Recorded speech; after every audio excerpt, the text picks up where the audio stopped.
What's up, superhero fans? Welcome to another installment of Supes Disputes, the show where I sit down with my co-host, producer, talent manager, industry insider, and mega fan Brad Lambert, and we come together to break down the most trending superhero news and debate the most divisive superhero topics. Today, we are not joined alone. We are joined by the one, the only, Frank Caliendo. All right, yeah, here I am, ready to go. Got my Tony Stark glasses, ready to happen. Who's making the magic, huh?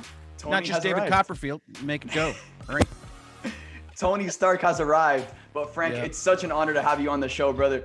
Thank you so much for coming on. Frank, just to give an insight to the viewers who aren't familiar with your work, give us an insight of what your story is. Every superhero, every villain has their comic book origin. What is your origin story?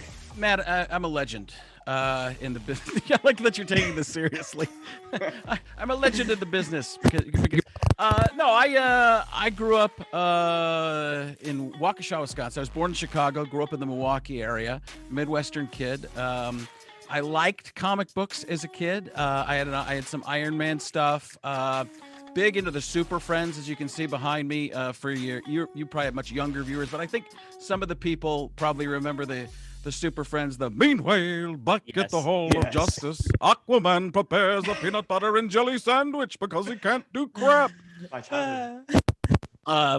So that kind of stuff. So I grew up loving the superheroes a lot. And then I got out of it a little bit. I guess I've been known mostly for sports stuff, which has just been a side thing for me, but I was making so much money that that's all I really cared about. The honesty comes through. And then my daughter ended up she's a gymnast, and my son and I used to go and watch all the MCU movies, and we were really into that. But then he started to get a little older and a little too cool.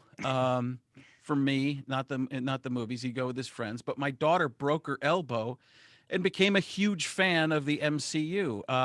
Guardians of the Galaxy was actually the first movie she saw. Wow. And she got into it and the humor of it and everything. And then she went back and watched the whole catalog of the MCU. And as you'll find out when we get into some stories, that came in pretty handy when she actually ended up meeting some Avengers. So yeah, I've gotten to be pretty good friends with some people at Ace Comic-Con, and I have some of the same agents as some people in the films and stuff. So I've finagled my way around. I'm always in places I'm not really supposed to be, but I'm famous enough that they don't kick me out. Which is always fun. If you want to hear, I can tell you the first MCU person that I met was Tom Hiddleston. Oh, and wow. It was Loki, and he's maybe the nicest human being in the world. You picture the nicest person you know and multiply that by 10. So he was actually in the green room, and Matthew, who plays in Daredevil, who plays Matthew Murdock. Charlie Cox. Charlie Cox was there. I didn't even recognize Charlie Cox because you could see. And so he was there, and some people from some X-Men people and stuff like that. But then I saw Tom Hiddleston, and I didn't want to bother him. I was going to do a little thing at this Ace Comic-Con, and I went up and I was like, hey, could my daughter take a picture with you? He's, yes, that would be lovely. And so later on, he's like, I hear you do a Tom Hiddleston. I'm like, yes, I'm doing it right now. He's like, oh, so I am Loki of Asgard, and I'm burdened with glorious purpose. But he does a bunch of impressions. So we were going back and forth and talking about Sir Anthony Hopkins. Whoever holds this hammer, if he be worthy, shall possess the power of Thor.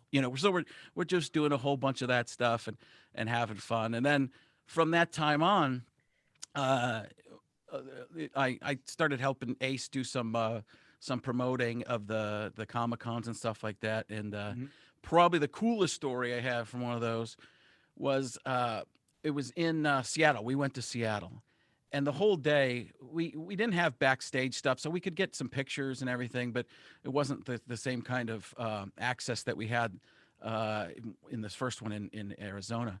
So I have the same agent apparently as Josh Brolin. So I was like, oh, I'm going to try and use this to my advantage so my daughter can meet Josh Brolin. Now, and I sent this to you earlier, Matthew, that Josh Brolin used me. He and Oliver Stone used me as inspiration for the part of George W. Bush in the movie W. That's crazy. So he knew who I was, which is half the battle, right? Yeah. So we go through the picture line, and it's just crazy because we kind of snuck in the back. So we go through, and I take this picture with Josh Brolin, and in the middle, the picture, Josh Brolin is me, my wife, and Josh Brolin, and Josh Brolin's totally ignoring my wife, but looking at me like, "Why do I know you?" And we didn't have time to say anything, but we just went moving on. So later, I finally finagled my way in, and they're like, "You can meet Josh Brolin now. He'd love to say hello." So we're like, "Awesome, that's cool." But the only problem was he was in pictures with Chris Evans.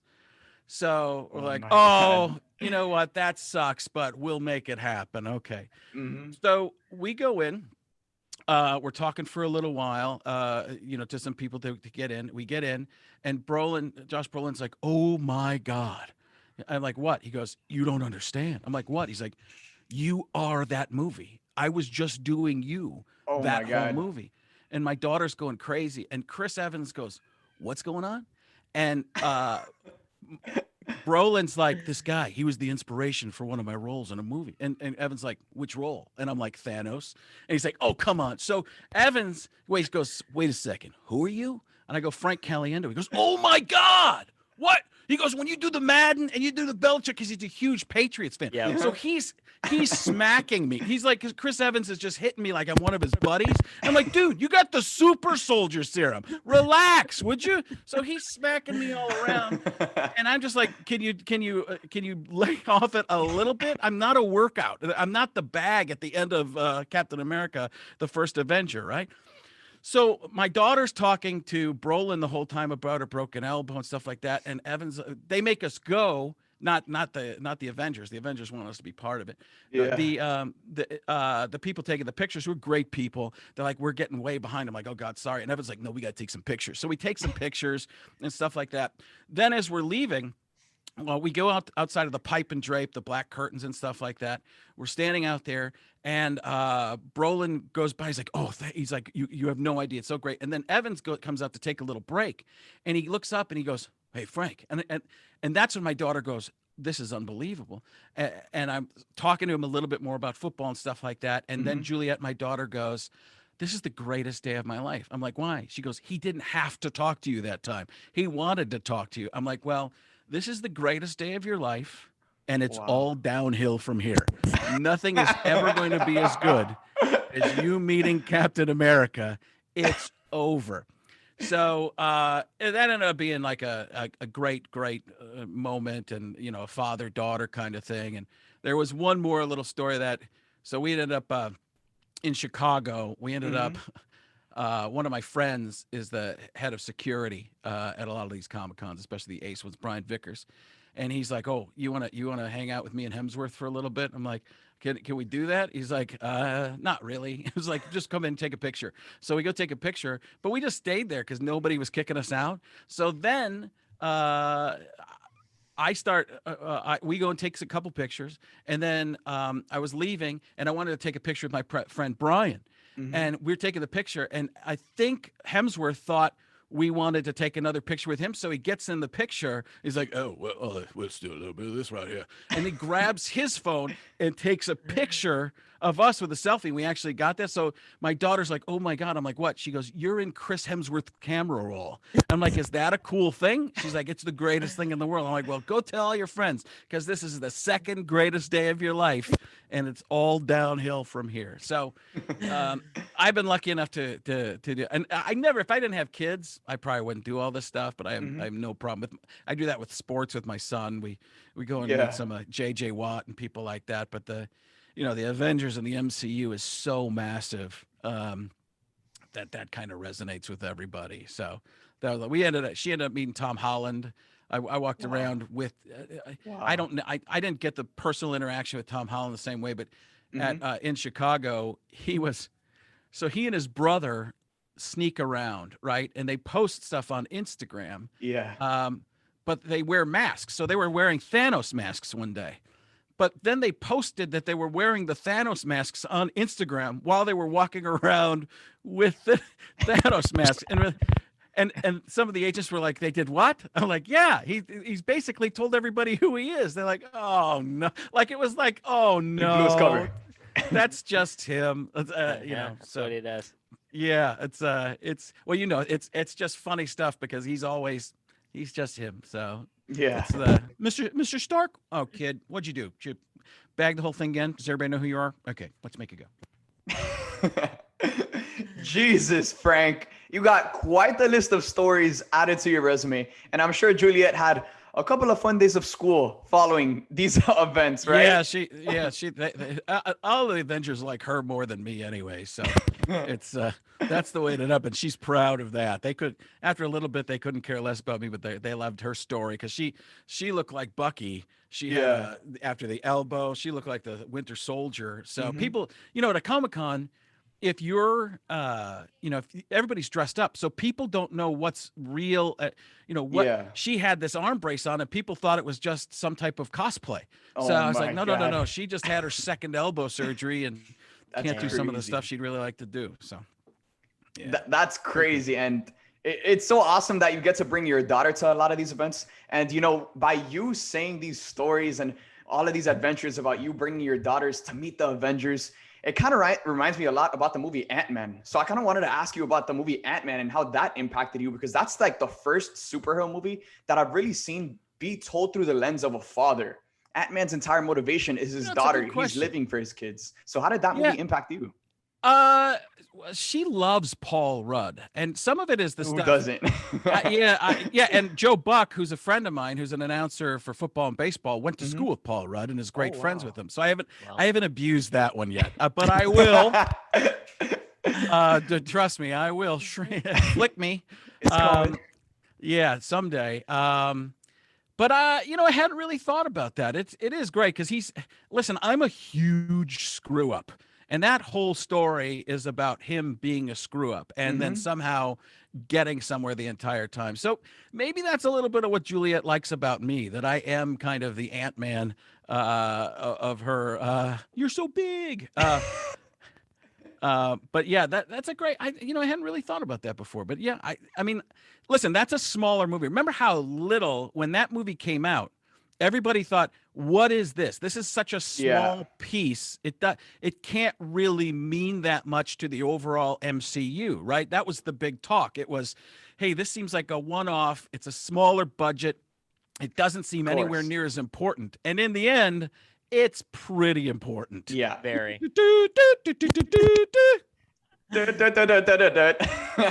That's another funny story. What's the name of the that's the bad thing about me. I'd like do all these impressions and voices, but I never know the names of people, even when I don't do. Who plays he's Luis? Luis, yeah. What's his name? Oh my gosh, I can't think of his name. It's Michael something. But yeah. Pena. Michael Pena. I was on a talk show with him in Chicago years ago, and I didn't even realize it because it was before Ant-Man stuff. And he's a great actor. Yeah. But that role, the way he goes is so on and perfect. on. That's probably my daughter's favorite part of that whole movie is the Michael Pena part. And I'm like, oh yeah, I forget this stuff too. I was on the Tonight Show with Scarlett Johansson. I mean, it's so funny. My daughter saw that like a couple months ago. She's just scrolling through the internet. Something I think I'd Googled Fat Frank to show her how fat I used to be because I'm not skinny now, but I was really fat. And the Scarlett Johansson picture came up and she's like, what's that? I'm like, oh, that's Scarlett Johansson not laughing at anything I do on the Tonight Show because she's scared of me.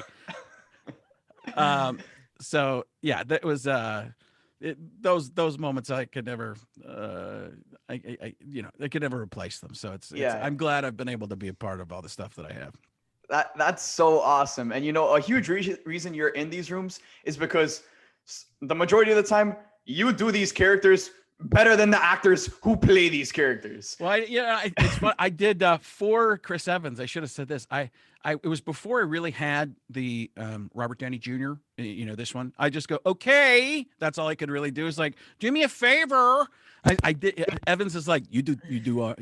He calls him Downey. He's like, you do Downey? I was like, I can do a little bit. And I did it. He's like, that doesn't sound like him. I'm like, I don't care. You're Captain America. Say whatever you want. You can hate him as much as you want. And it wasn't that good at the time, but it's gotten a lot better since. So if I see him again, I'm going to say, okay, Knives Out. Let's make it happen. See, now you got it down packed, and now you're ready. Yeah. The next So time you see Evans. those are fun ones. I've been working a bunch more because of the TikTok stuff. Mm-hmm. See, one of the things that I always did was I created characters with the impressions. That's more of what my thing is. There are people who do better dead-on voices. Yeah. But I'm able to encompass and figure out what makes what's the take on the person. Mm-hmm. But you find to teach your audience here a little bit how you do some of this stuff. I was working on when I was working on Chris Hemsworth, and when I met him, it makes it a lot easier. Yeah. But you just find a phrase like Loki, my brother, and say that over and over and over. Loki, my brother, and Loki. See, you're getting it all right. It's not as hard as you think. Loki, my brother. So you say, you find that phrase, and then you learn how to talk outside of that. So yeah, but doing the impressions and sports, like some of the Avengers that know sports stuff. Mm-hmm. That's been my angle in meeting some of the people. Like when she got a chance to meet Brie Larson and some I'm like, I don't think she knows any sports or cares. So that's not going to be a great thing. But Brie was super nice to her. And I talk about her like we're on a first name basis. Brie. Yeah. So yeah. So I'll abuse that stuff for my kids. I don't really abuse it for myself, but for my kids, I don't care. I'll sell my soul. It's no problem. Understandably so. Yeah. Understandably so. So you showed Iron Man. You showed us Cap. You showed us Thor. I've seen your TikTok content, and a ton of people are familiar with your TikTok content. So show us some Rocket Raccoon. I saw you are a master at Rocket Raccoon. I started working that when I just started working at I'm trying to think. It's one of those what's the phrase I was doing? When Thanos snapped his fingers, that's what it came. When Thanos snapped his fingers, Earth became ground zero. I got to remember what the line is. Because that's a newer one. So what happens is when I have an impression like to memory, like it's like muscle memory. Mm-hmm. So it's like you train a movement. Like in martial arts, you train a punch or a kick or a block or whatever. So if I wanted to go into Morgan Freeman, I could just start talking like Morgan Freeman. Truth of the matter is, this wasn't the end game. This was just the beginning. Look out. Here comes Galactus. So oh my God. That's the kind of stuff I can do. I can go into Robert Downey Jr. I could go into Chris Evans or something like that pretty decently. But I'm trying to think. It takes me a second. When Thanos snapped his fingers, so you have to hit that fingers, and it's key words, little words like that. And all I could say with like Tom Holland is Mr. Stark. That's all I can really do, Mr. Stark. And then I go into something else. I'm trying to think of some of the other ones. I've been working on a whole. A couple. I don't usually do scenes from actual movies. I usually do more of parodies and try to create the skits. But I've been working on some Drax, which isn't that good yet. Maybe you could fight one another for the honor of leadership. Something in there. Those kinds of things. But I want to do that whole scene that they do there. I'm trying to think of some of the other Avengers that I do. You do Professor Hulk really well. That's another one. Jeez, I had no idea. It's oh my God. Jeez, Tony, I didn't even know. Time travel. Time travel. I see this as an absolute win. Now, he's from Wisconsin too, right? So yeah. That's probably why I did a thing on TikTok where it's it starts with Kermit the Frog, and then you get John C. Reilly, and then you get Mark Ruffalo, and then I can't always do it, and then Joe Rogan. I don't want to swear on here, but the Joe Rogan, that was one. That's the final. That's the final element of it. But yeah, it's amazing how a lot of those voices are very similar to each other. It's been incredible to see you grow. I've been following you for a long time, Frank. I actually went to your show I believe it was in Charlotte many, many, many years ago. I used to live in Charlotte. We actually have a picture together. I'll send it to you. I was literally Well, you probably know, what's funny is you 17. look slightly familiar, but I didn't know if that was real in my mind or what. Well, I worked with Downey, so I Okay. think your impression is spot on. Okay, so and let's make it happen. Yeah, we've been probably to a lot of the same events. I actually, I'm generally at the premieres and whatnot, so I'm surprised we haven't officially. I don't crossed I don't paths go yet. to a lot of that kind of stuff. I end up. I know they were working on getting Downey to a cup. He's hard to get. Oh yeah. So, but and rightly so. He's Yeah. he is Yeah. so amazing. Maybe my best. most favorite person in the world to watch. Just the little nuances, Blueberry. I mean, the Yeah. things he does. Especially in Avengers when he just starts poking Banner, when he starts poking Bruce. Yes. Oh, genius He's billionaire, playboy philanthropist. That too. Okay. genius. Yeah, that's just watching him and the little things he does. That's Marlon Brando-ish, where it's just adding to the scene and always. The only other guy I've ever felt better, and I've never been around Downey, but the only other person I've ever seen like that, I did a sketch and watched Bryan Cranston work live, and on a sketch at Mad TV, and I was like, this guy is on another level. Just what he's doing, he's making up things to do, creating an essence around him that, a good actor's in the scene. A great actor creates the scene when you don't even 100%. have to know what else is going on around. And these are people that are at such a high level, you don't even begin to understand it. And So, Downey's notorious for changing the script literally as they're shooting. Doing his own thing. So yeah, I mean, I got that that's- feeling. I got that because when Evans and those guys were talking about, he's like, Downey, like it's just, and you can't stop him, right? Shakespeare in Yeah. the Park, that all the stuff he does, Genius. just in awe of, and I've seen him in talk shows and stuff like that, and on panels, at some of the Comic Cons, and it's amazing how quick he is and how much fun. And you watch Yeah. that stuff and just go, okay. I love And that what's man. amazing is he is sarcastic and witty and fast talking in real life.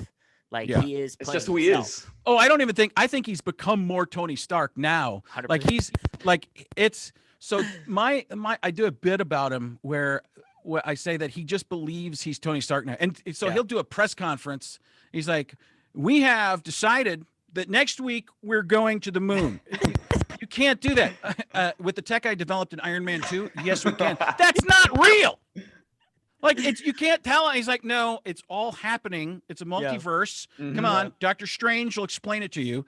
I'm not just Robert Downey Jr. I am Tony Stark. All Well, right? it's funny in Avengers Infinity War when they were looking, it was Vision and Scarlet Witch were watching the TV prompt that they were attacked in New York. They showed a picture of Tony Stark, but that was actually a picture of Robert Downey Jr. at the premiere of Spider-Man Homecoming. So it's just funny that it wasn't Tony, it was literally Robert. So you're 100% right. I'm telling you, I know he was kind of that, but that I liken it to a car salesperson. Would you ever hang out with a car salesman and they're like a used car salesman kind of person? Yeah. And you go to dinner with them and they're making a bargain for the gravy to pass the gravy. You're like, what are you doing? It's like, just pass the gravy. Well, I got to talk to my boss. No, you don't have to talk to your boss. It's not a real boat. It's a gravy boat, Chachi. Come on. Exactly. Exactly. And you're such a master at playing all of these characters, and you're such an expert at diving deep into these characters and what they're all about. But I wanted to ask you, out of all of the characters in the entire Marvel Cinematic Universe, who is your personal favorite? Oh, geez. Listen, Downey is Downey. Like, I'm not connecting. By the way, Your friend, Brad, that's your boy. Brad, you stand in for him sometimes too. Like, you look like we're the same height. So Yeah. when we're standing next to each other, it is a tremendous compliment. So thank you for that. Yeah, I could see. Wait a second. Is this you or me? I'm not sure. Is this like Back to the Future? Hot Tub Time Machine? Tony Stark. I love the arrogance and the narcissism because it's the opposite of. It's everything I wish I could be. to be honest with you. It was Mhm. funny because Chris Evans asked my daughter, "Who's your favorite Avenger?" And she wanted to say Tom Holland. He goes, "It's okay. It's Bucky, isn't it?" Are you kidding? I go, I think it's Tom Holland. He's right over there. And then afterwards, she goes, "I think it's Chris Evans now," because he was so nice. Yeah. I'm trying to think. Listen, there's so many different aspects because Mhm. I would say Star-Lord is a lot of fun because he's closer to mortal, Yeah. and so quick. And as much as he's an action star and a good-looking action star guy, there's an element of he's the regular guy. Yeah. Um, I just keep thinking, just so you know, this is my ship. You know that. Just when he does, this is my ship still. I'm in charge. Of course. Trying to think. Yeah, I mean, listen, they're all. I think it's probably Downey, but listen. I could watch Captain America: The First Avenger a Yeah. 1,000 times Same. just to tear up and watch him pull the pin on that flagpole. That moment when he comes marching with The soldiers. what's the name of Peggy. but Peggy's there. But what's the name of you guys? That's a trivia question. The hounds or what? The are Howling they, Commandos. The Howling Commandos. See, you are encyclopedia. That's going on. There's your promo right there. You getting it? Right Good there. job. Here, blueberry. I'll take it. Yeah, but I think who's yours? Who's you guys? My personal favorite is Captain America. I mean, Okay. I feel like Captain America is just like the moral standard of what we should strive to be in terms of like our morality. And because from like a moral aspect, he's so perfect.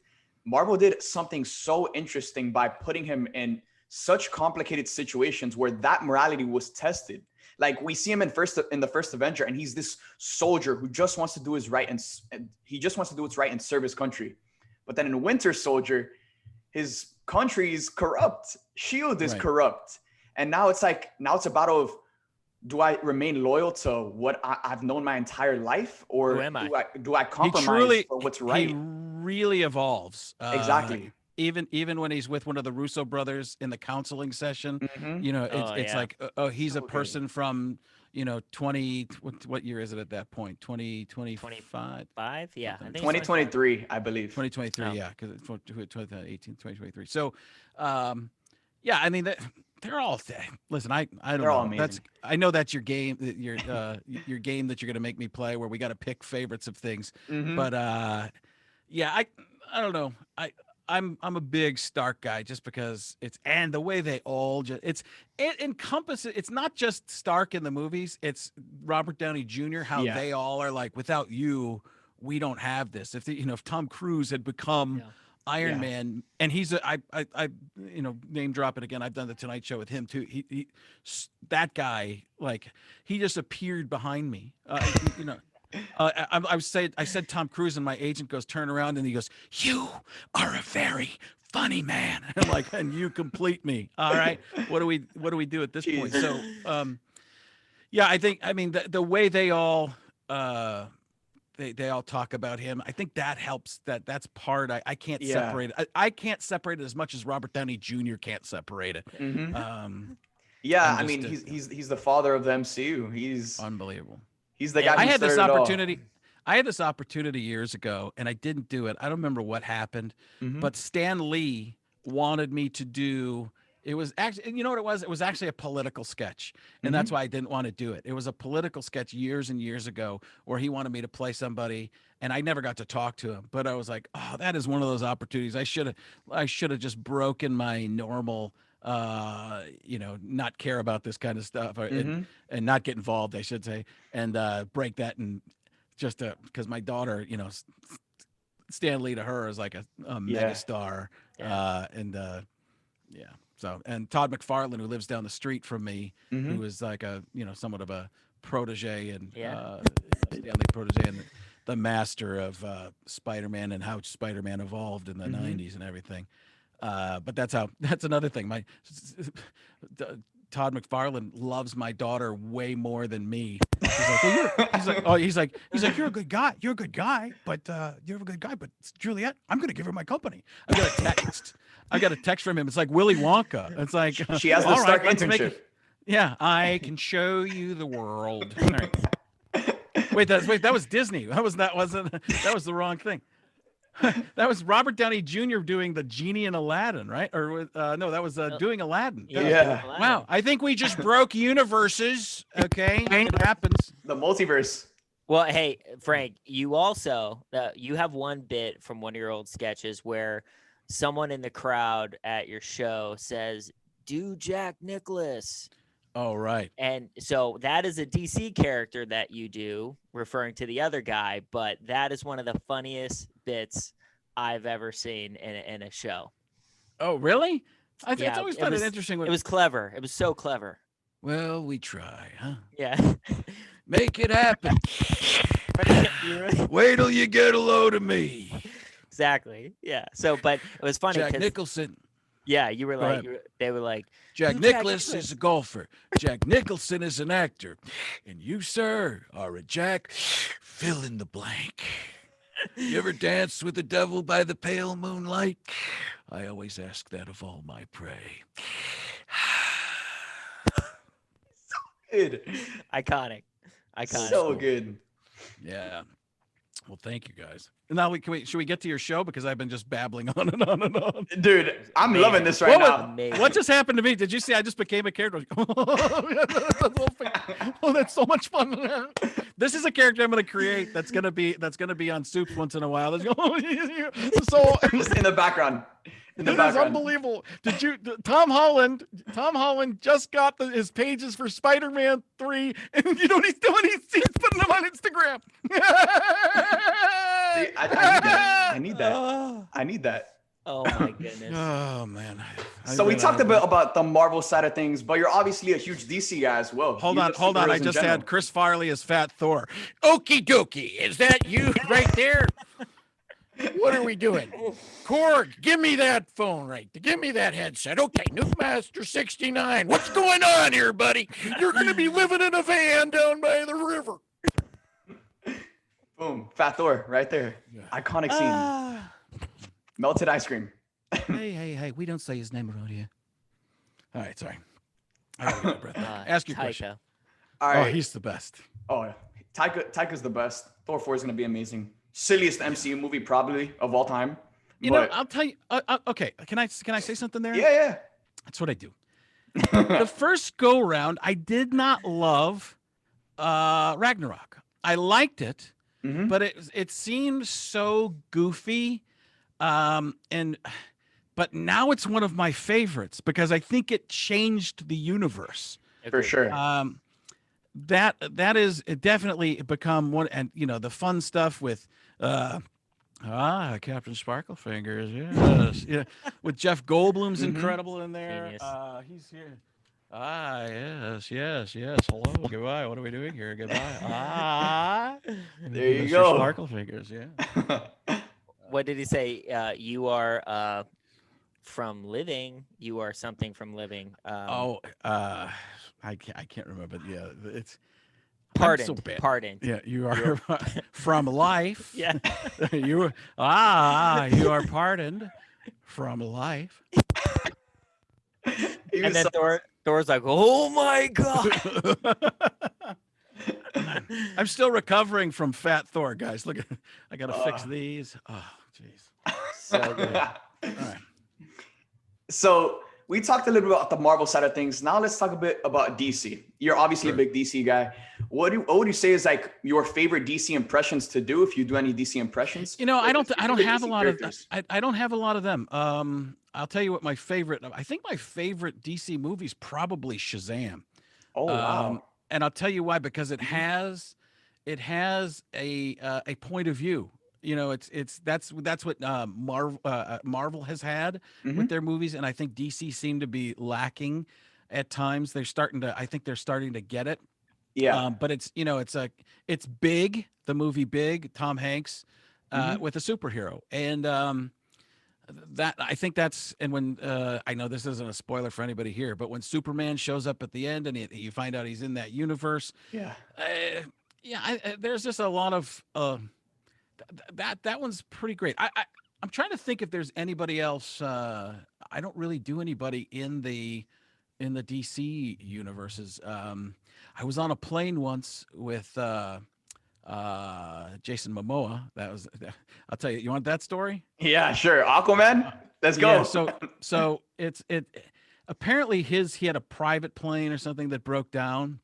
So he had to fly from Phoenix to LA. And I think he just comes out to Phoenix to work on a motorcycle or something. But his kids were with him, and they look exactly like him, right? They little goatees and tridents. And so he keeps looking at me. Doesn't say anything, but keeps looking at me. Meanwhile, the entire airport is staring at him. Right. So, and I thought he was great in Game of Thrones, and I think he's fantastic as Aquaman. I think he's really, so really good.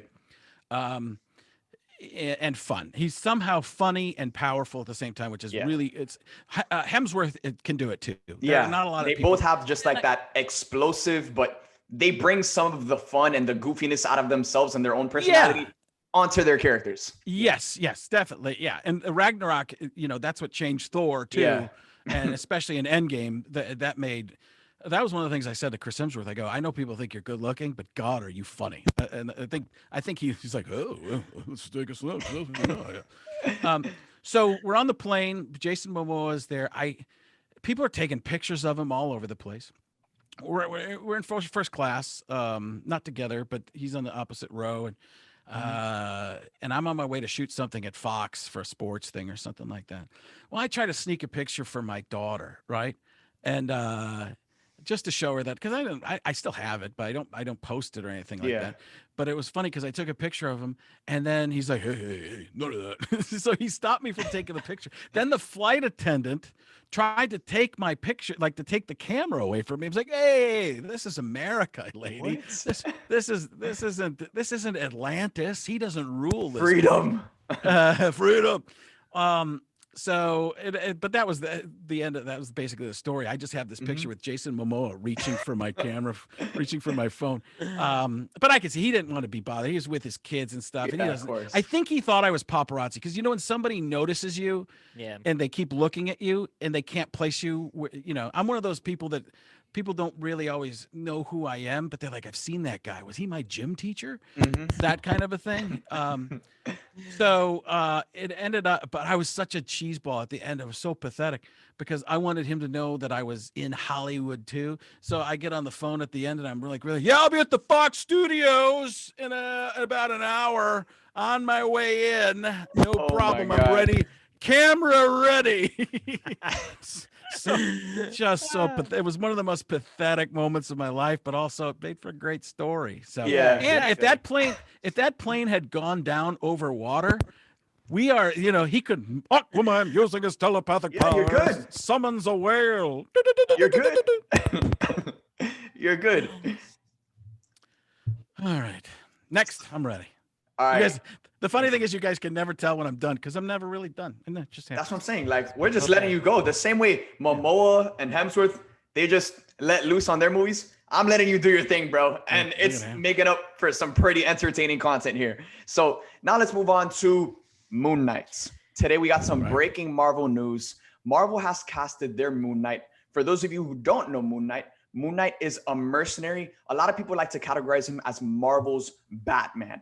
And the interesting thing is that this character has multiple personalities. He's kind of like the character from Split, where he has multiple personalities. Yeah, Moon Knight has that same thing. He has 4 different personalities. He's very dark. He doesn't hold back, and he's Marvel's Batman. And now he has been cast for his own Disney Plus series. And Oscar Isaac, Poe Dameron, has come to the MCU, and now he's locked to play Moon Knight. Frank, what are your thoughts? Brad, follow up with your thoughts. Well, listen, I've just learned more about Moon Knight in the last year or so because I was doing a little bit of a comic podcast with some friends who were the basis of that was, and we're not doing it anymore, but it was kind of like this where I learn a little bit as we go about current pop culture in terms of superheroes and stuff like that. But I was, some of the people that my friends were actually rooting for were Shia LaBeouf. I wanted Shia LaBeouf so badly.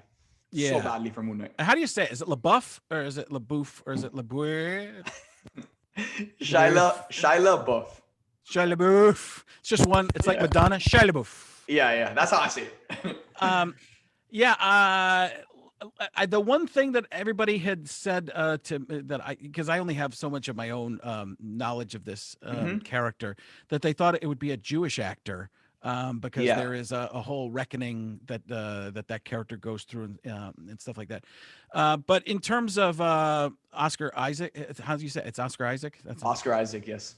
Yeah, he as Poe Dameron, he can hold up in a franchise, right? And he was Apocalypse, right? So Yes, he was. in X-Men. So he can live up to the role and play the parts. I haven't seen him do a wide range of stuff yet, and that's what's going to be interesting here. I'd also heard, and I know this is going off on a little bit of tangent, but the Frenchie character, they're looking at like Nick Kroll and some other people. Have you heard? Of course you've heard that. Yeah. Who am I kidding? Earlier today, rumors had dropped that they were looking at Nick Kroll and some I forgot his first name, but his last name was Diggs. But then out of nowhere, they actually dropped the real casting, which was Oscar Isaac. So everyone kind of killed that Nick Kroll rumor. Oh, okay. So that's, I didn't know the progression of it. So yeah, I think listen, he's a really good actor. I think it'll be a lot of fun. I don't have a ton invested in the character, but at the same time, I've talked to a couple people that Harlan Coben, who's an author and does a lot of the Netflix shows. I said, what do you think about when they do your character in the movie, and it's different than how you write it, and he has a lot of control over that. He's like, they're supposed to be different. They can't be exactly the same. Of course. And I asked Todd McFarlane about Venom in Spider-Man 3. He's like, it was all right, it was okay. He's like, I think they're doing it better now, kind of a thing. But that's why he wants to do Spawn on his own, so he can really make it exactly what he wants. But they, in general, I think it's a good cast. He seems to do real good acting, grounded, very real, and he can pull off the sarcastic humor that the MCU has, and that's key, I think. Definitely. Brad, what are your thoughts on Oscar Isaac being cast as Moon Knight in the MCU? I'm excited. I'm excited to see the darker side of Oscar Isaac. Apocalypse wasn't dark enough for you? Yeah, I mean, but like this I'm is just like kidding. gritty. I'm just being a jerk. Get used to it. Come on. It's like being with Downey, except an inch shorter and 4 feet wider. No, I mean, like, he's great in Apocalypse, but obviously not having, the mutant element, and like you said, he's the MCU Batman to an extent. So that grittiness, I'm excited for that. And I mean, he's a great actor, so I think we're in good hands. We're definitely in good hands, and it's nice to see that Marvel is going all in on these Disney Plus shows. Let's not forget, this isn't a movie. This is a series that is taping Oscar Isaac, one of the biggest actors in Hollywood today. He's coming up in the upcoming Dune movie with Timothée Chalamet, Josh Brolin. This guy has multiple things on his resume, and now he's tapped to star in one of Marvel's biggest series on Disney Plus.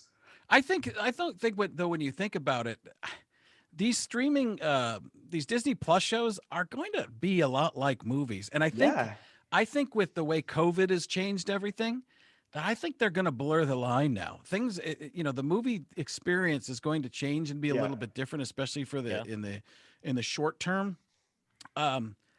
I think they're going to get more and more. You see a lot of these big stars are starting to do all the streaming things because they have money too. Yeah. I mean, that's the agents look for that. It used to be, and this is a little bit of inside baseball, so to speak. It used to be that movies were way up here. Okay.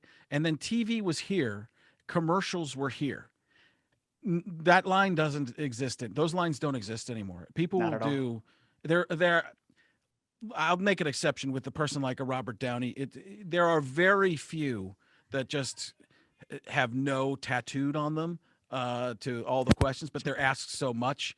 But look at the stuff Hemsworth has done on Netflix, and the Russo brothers directing also fantastic. Yeah, so I mean, all that stuff is getting blurred, and you're not gonna. I'd say 5 to 10 more years, you're not going to know the difference anymore. And correct me if I'm wrong, but the Disney Plus shows are all in the universe, right? Correct. They all, although, and the multiverse of madness is probably what's going to unlock what's going where for us, right? So. Yeah, multiverse of madness is going to blow the Marvel Cinematic Universe open. Because at that point, it makes sense to bring back someone like a Hugh Jackman. It makes sense to bring back someone like Tobey Maguire's Spider-Man. The multiverse of madness is going to be huge. And it's starting off with WandaVision that comes out in December, towards the end of this year in 2020. And it's crazy to say that, because right now, it kind of like the Hollywood is at a standstill because movies aren't coming out. But Marvel's out here still coming out with Disney Plus shows that tie in directly to their movies.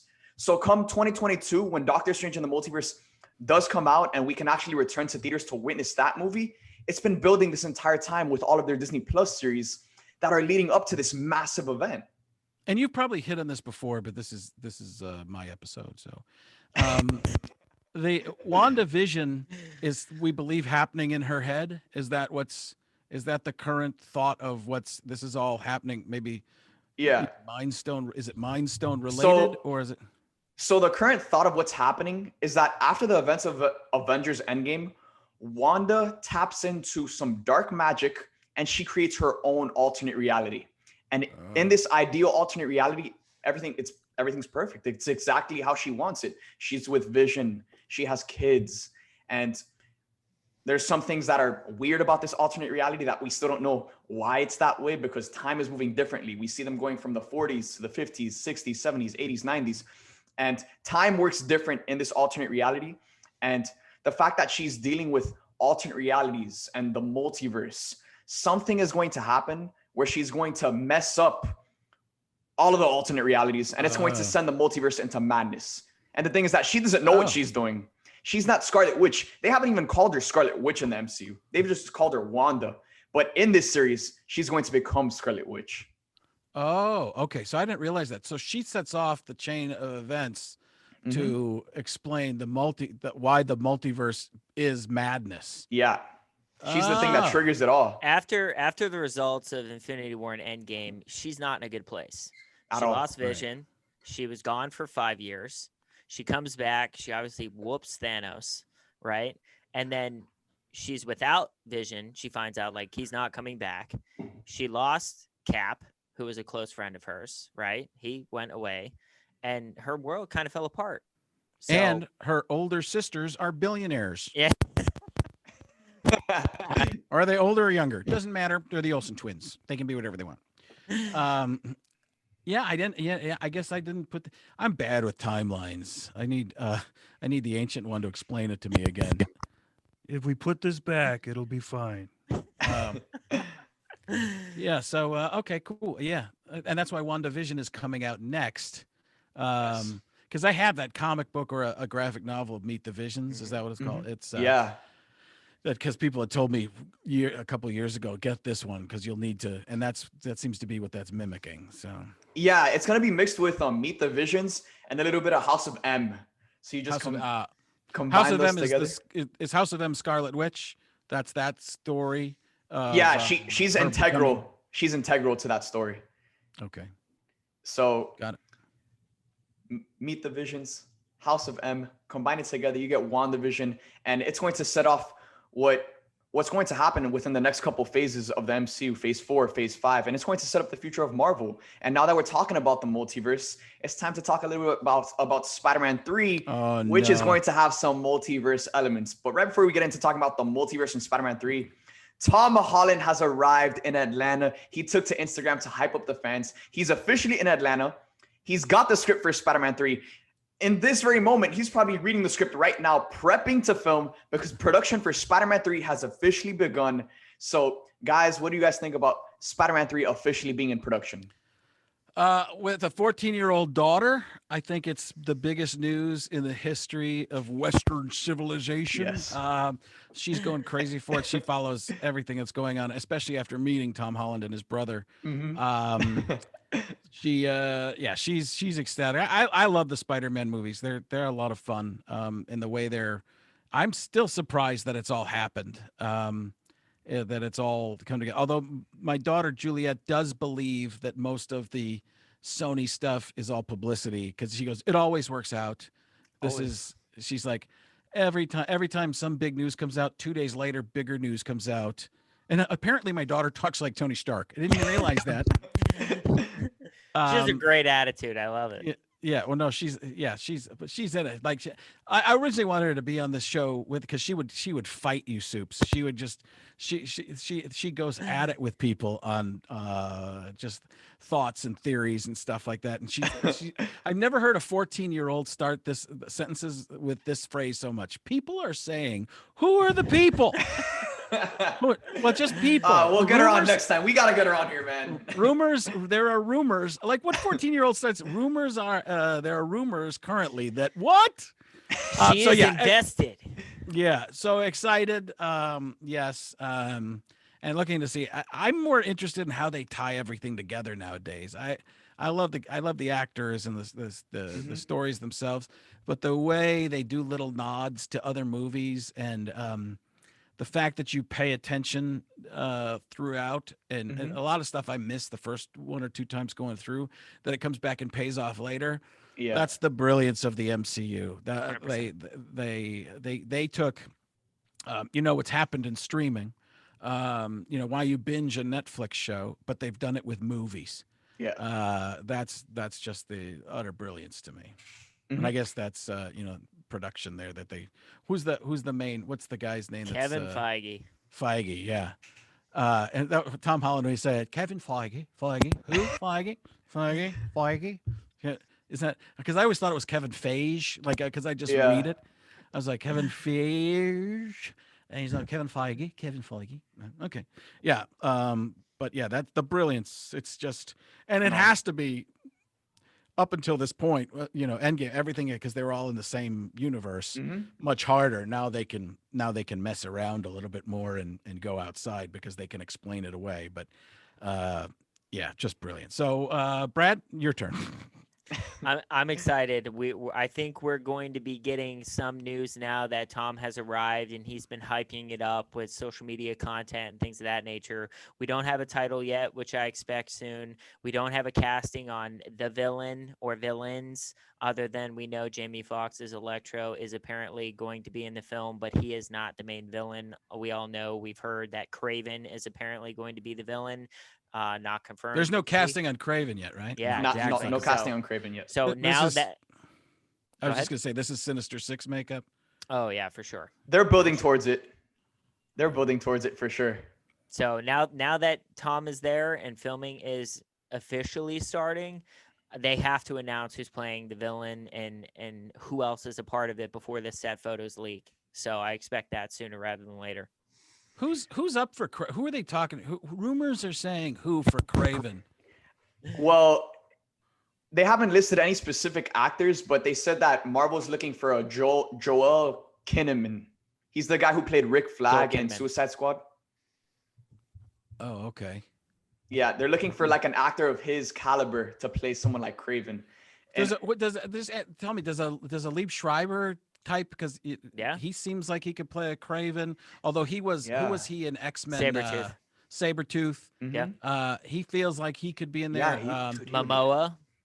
They're not going to cast a DC. They will not, but his name has been thrown. Yeah, but people have been throwing in fan casts, the art, putting Momoa as Craven with the long hair and the beard. Like, what about Butcher from The Boys?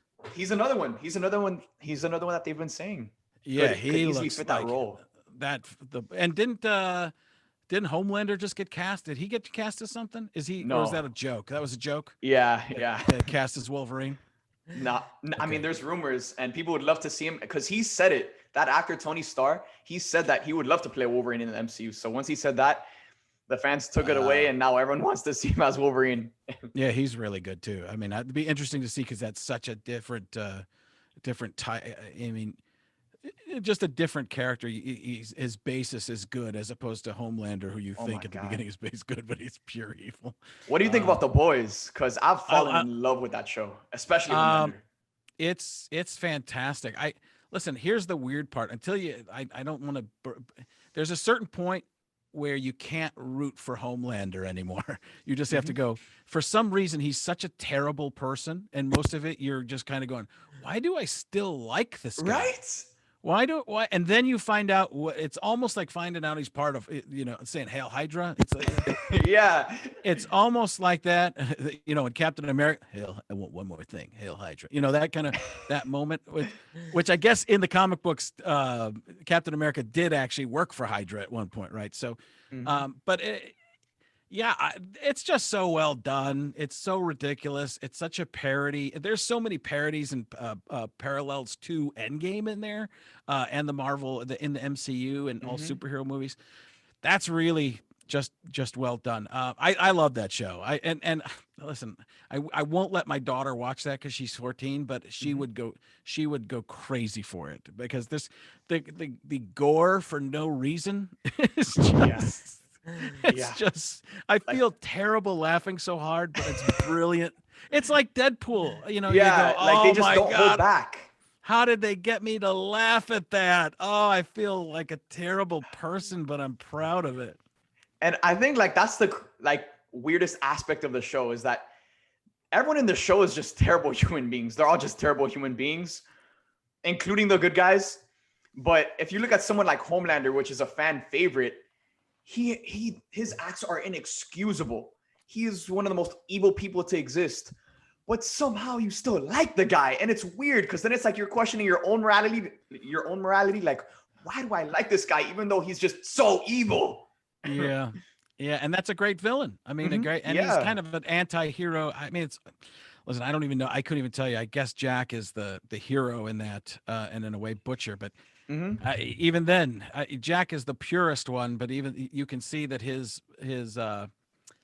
motivations change throughout as well as he evolves. So, but that's real life. You never know what's good, what's bad, what is, what everything is. So, What episode number are we on today? We're about your 5th episode with me so far. I mean, bro, let's keep it going. We're still going strong, bro. Amazing. Go ahead. Yeah. Whatever's next, let me know. But now, we were talking about Spider-Man 3 for a sec. Tom Holland's arrived. They're in production. But talking about the other components that we know that are going to be in this movie. Jamie Foxx is Electro. Doctor Strange is confirmed to be in this movie.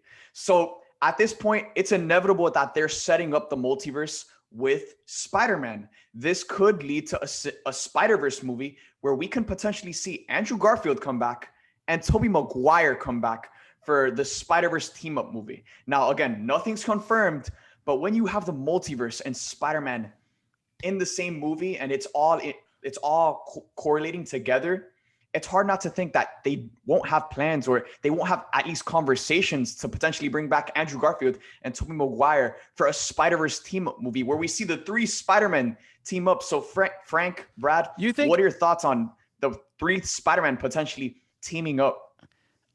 I don't know. I don't want to rain on your parade here, man, because you're always so positive. But I can see them doing, cameos. I think making a full movie would be tough. That's I see. I think you can get a full story and then some scenes with people. But who knows? Marvel is so big and so people will do, because that can, I haven't seen Tobey Maguire really do much for a while. That can rejuvenate popularity in a snap, easily. Pun intended.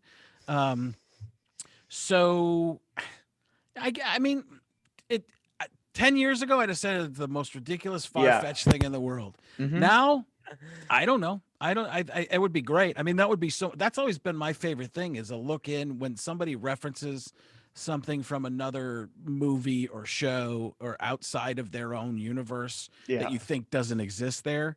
That's one of my favorite things. So to see that happen, it would blow people's minds. I know that much. And that, at this rate, with the less movies being made, people might have less work and be willing to make some bigger deals. I mean, heck, Downey might do another movie. That's me just trying to get Brad to talk. Look, Frank, you said it earlier. I mean, with the fact of the multiverse and the different universes that they are going to open up, they can kind of excuse and talk away why things happen. So already, Doctor Strange, is going to be in this film. Jamie Foxx's Electro, which was in Andrew Garfield's Spider-Man. So they're already kind of teasing it. I think that would rival an Endgame level film. I think that would break like so many box office records. I mean, just hearing the themes of the OG Tobey Maguire Spider-Man film would just like bring the house down. So, and I don't think Andrew nor Toby would turn down that opportunity or that paycheck to kind of put the suit back on. On Inside Baseball again, I don't know if they'd get paid that much to do it unless I guess maybe they do have leverage. I mean, it depends on the significant leverage. Yeah. For sure. Yeah, I guess they do. I had to think about it for a second because normally you wouldn't, but because they are such big iconic characters in their own movies and have their own followings, they can. It's not like just getting cast in your original MCU film. It's a bigger deal. Okay, you sold it. The agents would have so much leverage because they know this money would make billions of dollars. They would be like, oh, you want Toby? You want Andrew? This is what this was. And that Brad is why I keep you around. Can you get me a water? Thanks. Amazing. But yeah, so all in all, and I read something today on Twitter, not confirmed, but they said that the Thing from the original Fantastic Four film, Chris Evans, is going to appear in the Multiverse of Madness. So now you're talking about the Fantastic Michael Four. Chiklis? Yes, that was his name. I know him a little bit. Yeah. Yeah, that was a rumor swirling around today. Wow, so wouldn't it be great? Wouldn't it be great to see Chris Evans come back as Johnny Storm? Yeah. That would be sick.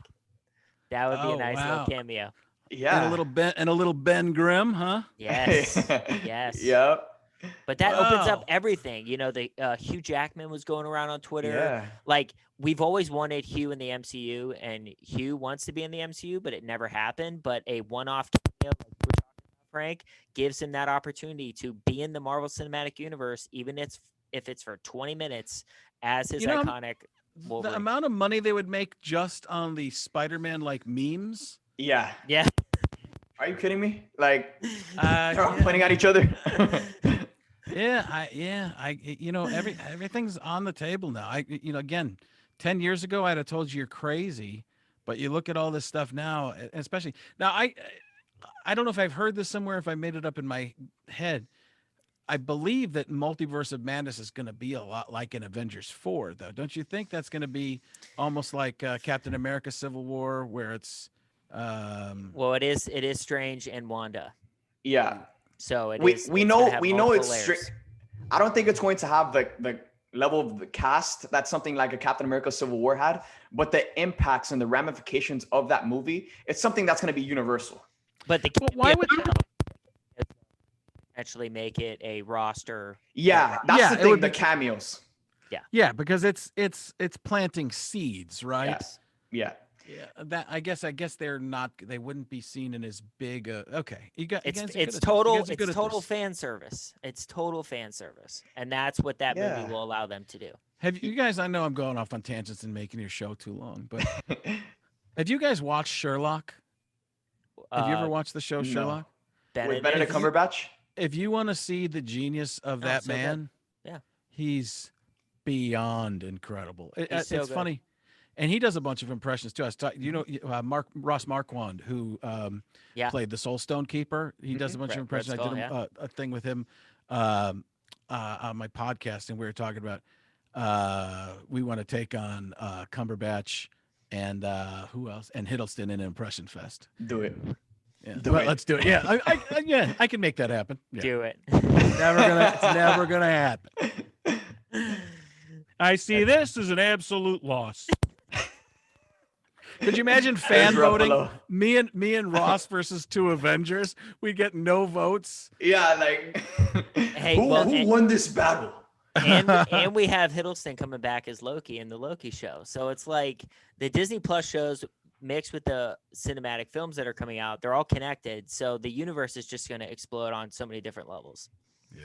Yeah, and like for someone like Hiddleston, how many times has his character died? And like they find a way to bring him back. So I think with Marvel having done this in the past before, where they do fake deaths, someone dies and then they come back. I see where this is going. I think down the line we're going to eventually see Downey and Evans come back. Somewhere down the line, I don't think they're going to come back for good, but to see them come back for the ending of like their next end game, where they come out of a portal or something. Brad. Well, now that we've played with time, right? Now that we've played with time, anything can happen. 100%. Yeah. Imagine an old man Stark. A different universe. Downey comes out as old man Stark. That's right. He could. Yeah. I didn't even think about that. Those orange sparkly thingies. Hey kid, what's going on here? That's my old Stark. Boom. Hey, kid, Parker, can we have it? Can you give me some juice or some prunes? Under some issues. You know what? I didn't know what he was saying. I thought it was on the Roos for the longest time until I finally Googled it that it was Underoos. Yeah. Underoos. I mean, I was like, why is he saying on the? Is that code for something? I didn't know. Yeah. It just happens to be. It just happens to be kids' superhero underwear from the 80s. I Googled it as well. Yeah. Only Downey, only Tony Stark, man. Yeah. So yeah. What was the question on that? What do you think are the odds that we will eventually get to see Robert Downey Jr. and Chris Evans come back in the near future? Again. I think that's almost 100%. Yeah. 100%. It's close. It might be small. Yeah. But I think you're gonna at least get some voiceovers. Downey will take $1 million to talk for a second or two. How much? Listen, does it help the kids? The kids being the other guys, and we can make it happen. Yeah. Give it to charity. That's good. She's a good person. No. Yeah. I think that happens. I think again, anything. Plus, these actors. Chris Evans is showing that he's a really good actor too. He was great in Knives Out.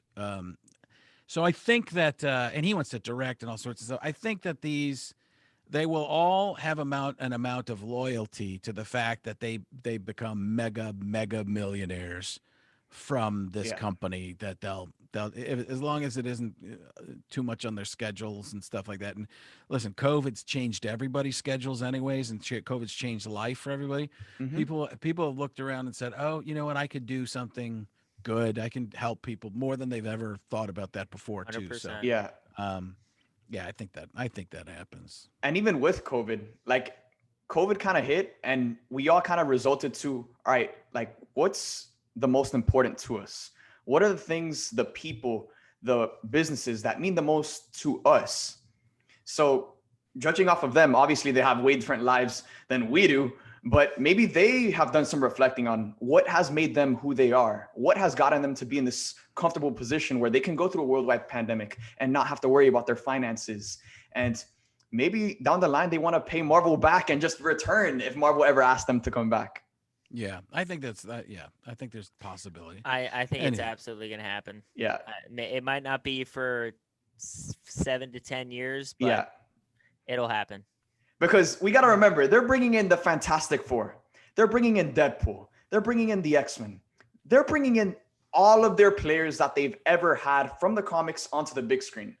And their next Endgame, where you have the Fantastic Four, the new Avengers, the X-Men, you have Deadpool, you have everyone in that movie. The Young Avengers. The Young Avengers. You can't have that movie and not have Captain America and Iron Man not in that movie. I'm sorry.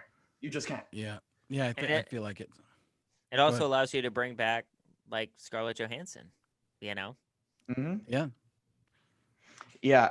So, Gamora? Gamora? She's coming back. Even she's coming back in Guardians of the Galaxy 3. So it's like, they keep on bringing people back, but you're not going to bring back their two most iconic characters. They're going to bring them back. Yeah. It's going to happen. Now, guys, we've talked about so much today.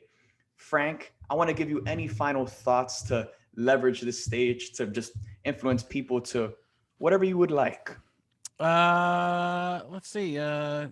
Listen, I just be happy. I don't know. Don't be a jerk. Get out there and we could just do about Marvel's get out there and vote. So you're thinking about sitting around and not voting? Okay, just go out there, do it, be part of your country, do your civil duty, make it happen. I'm from Asgard. I don't really care. No, that's not what we're supposed to be talking about. Come on, Thor. What are you doing? I just, you know what this fella is? Oh my God! Had that sitting there the whole time? Yeah, Jonathan. You know what that reference is? Yes. Oh my God, yes. Paul Rudd. My daughter. Wow, you got one too. My daughter won a trivia contest with that because she said, "What does Paul Rudd call Thor's hammer?" And she says, "Jonathan." And the person asking the trivia question was like, "What?" I also have this one. Epic. So Epic. cool. Signed by Evans. Very nice. Yeah. That lowered the value of it. Yeah. You see, I have like the $20 Party City edition, but you know that one's pretty cool too. You did. Is that the sideshow Nano Gauntlet behind you? The red one? This one was sent to a friend of mine gave it to me who's at a radio station. Wow. So this is a rubber. This is the rubber one. I don't know what. Oh, it's pretty cool. Clean. Yeah. You can. I got it hasn't been used for a while. You got to break it in, Frank. Of course that. Oh, iconic. Yeah, absolutely. Yeah, I got there's a lot of weird I like stuff. the setup. Over here, there's the Legion of Doom. Oh wow. They're over there too. So Wow. yeah, so lots of goofy stuff. I appreciate it, guys. What do you got? Chop this up into 7 episodes now? Yeah. Full season, Frank. Yeah. We got TikToks, Instagram, YouTube video, podcast. We got it all. Guys, make sure to check out all of Frank's content. Links will be in the description of this video. Make sure to duet this content over on TikTok. Engage with it in the comment section of this YouTube video. Engage with it on Instagram. Join the conversations because we've had many great conversations today. But this show isn't just about us 3 sitting down and talking about the things we love. This show is about all of us coming together to talk about the things we love. So make sure to join the conversation, engage with the content on all forms of social media. And with that being said, thank you guys for watching this episode of Supes Disputes. Tony, you got something that you need to say? Last thing, take it from Swayze. He knows what he's talking about. And you too, Brad. Go Steelers. Terrible towel. Oh my God. You know who had the best terrible towel? Thanos. Okay. All right. Try to punch me the planet. All right. Okay. All right. So Oh man. thank you guys for watching Supes Disputes. We appreciate you guys and we'll see you guys next time.